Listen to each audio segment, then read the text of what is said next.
Hello. Welcome to Playtime.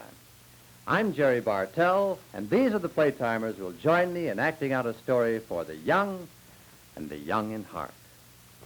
Chances are you've never seen a dragon. I haven't. But ChengWu did when, in great trouble, he went to the Dragon King for help. It was ChengWu's wedding day. All was excitement as the family awaited the bride, Yun-Ying. Servants lighted the lanterns and musicians prepared their instruments. But ChengWu took no gate. He was looking over a surprise he'd prepared for his bride. Beside the door to the house where they would live together, he had planted a flowering vine. As it reached upward, the vine's growth would mark their years together. Shouts and the popping of firecrackers call him to the outer courtyard where even Nide's sedan chair has arrived, and Yun-Ying is stepping out to enter her future husband's home. She doesn't know ChengWu. Her father arranged her marriage, and she must accept his choice of husband for her. ChengWu takes her hands and bids her welcome. And then for the first time, ChengWu sees his bride's face. She is beautiful and modest, and his heart knows more happiness than it can hold. The wedding celebration is over. The guests have left. ChengWu is taking Yun-Ying to the garden to show her the vine he's planted. But he's stopped at the moon gate by a visitor he's never seen before. An old man, stooped and bearded. He hands ChengWu a scroll and takes his leave. ChengWu reads the scroll. The best that life has to give a man is yours. Know it and guard it well. What does it mean? The best that life has to give? Why, that can mean only one thing. Immortality, to live forever. He must go learn the mystery of the scroll. And though Yun-Ying begs him not to leave her, he follows the unknown visitor out into the dusk. Far up the mountain path, ChengWu follows the stranger, and then the old man disappears. ChengWu is ready to give up the chase when he comes upon a queer sight. At the mouth of a cave sits the old man playing chess with another man.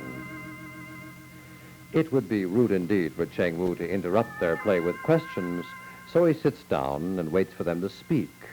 But they take no notice of him, other than to offer him a sweetmeat. A taste he's never known before. As he eats, all hunger and thirst leave him. He forgets his errand and becomes quite interested in the game.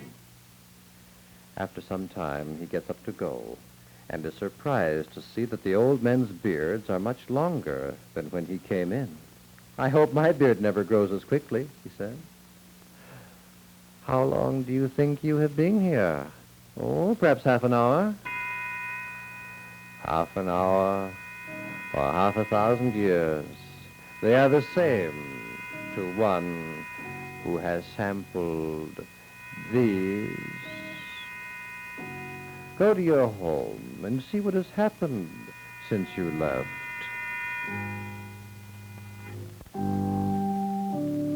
The moon gate, the arch has fallen. His garden, overgrown, untended. The vine he'd planted for Yun-Ying, how could it have grown so fast? Something dreadful has happened. From the house come strangers, and in his confusion, ChengWu forgets the rules of politeness. Who are you? Where is Yun-Ying? There is no Yun-Ying here. You have come to the wrong house. This is my house. What have you done with Yun-Ying? I am old, but I half remember a story my grandmother heard from her grandmother about a young bride named Yun-Ying. Her husband went up into the mountain on their wedding day to learn how to live forever. He was never seen again. For ChengWu, time has stood still, and 100 years have passed like half an hour. ChengWu went back up the mountain to the cave. The old men were no farther along in their chess game than they'd been before. Honorable fathers, tell me how I may get back the years that passed while I sat with you. We cannot help you, but perhaps the king of the dragons will. Only he can turn time backwards. But the king of the dragons lived in the clouds beyond the mountain peak. How could ChengWu ever get there? 1,002 steps. Then turn right. ChengWu thanked the ancient ones, and he began his long climb.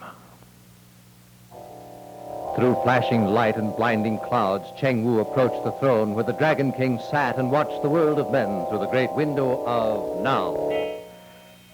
I know why you come, ChengWu. You come from now. You wish to return there, to what has been. What do you see? You see nothing. For no man may have time past unless he proves himself worthy. First bring me wind in a paper and fire in a paper. Poor ChengWu. He was no magician who could capture the wind or forbid fire to burn. Back on Earth, ChengWu returned to the Garden of the Moon Gate. He fell asleep and dreamed of Yunying. ChengWu, listen. Night fell before the sun was in the heaven. The nightingale was stilled before he sang. You left me when our love was in the blossom. 2 gifts I bear to bring you back again. No breeze there is to stir the cherry branches. The sun beats hot on courtyard floor and wall. I make the wind my captive with my fanning, and bid him come and go whene'er I call. The silent shadows gather round the lonely, and stars across the seas of night embark. I capture fire in a paper lantern and hold it high to brighten up the dark.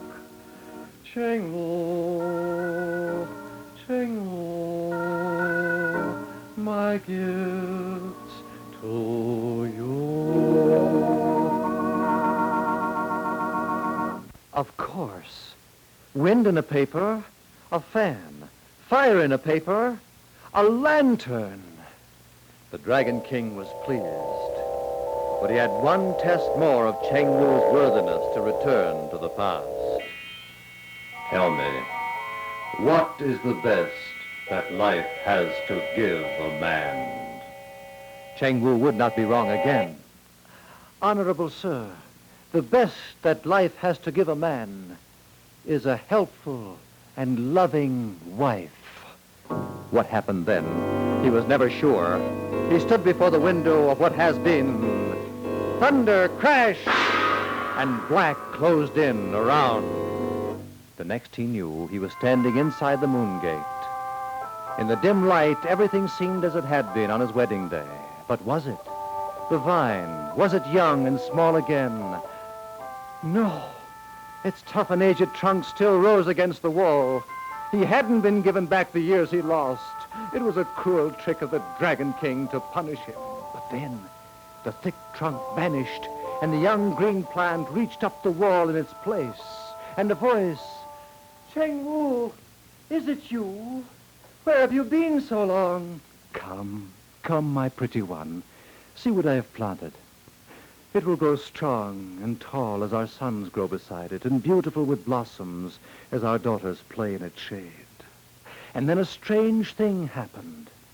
First flower lifted its petal face to the evening sky. An omen of good luck. The keeping of a promise, said ChengWu.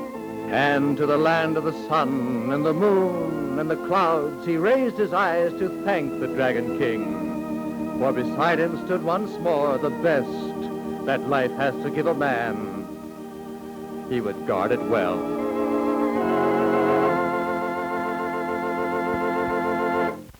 You may not believe it, but that's the way it happened, or so I've been told, and now I've told you. I was helped by Gay, who acted and danced the part of Yun Ying, Jingle, who was one of the old men when he wasn't hiding behind the head of the Dragon King, and Candy, who played the part of Cheng Wu. Other unidentified characters were probably yours truly, Jerry Bartell. We'll be back another day with another story, old or new, for playtimers, young and old.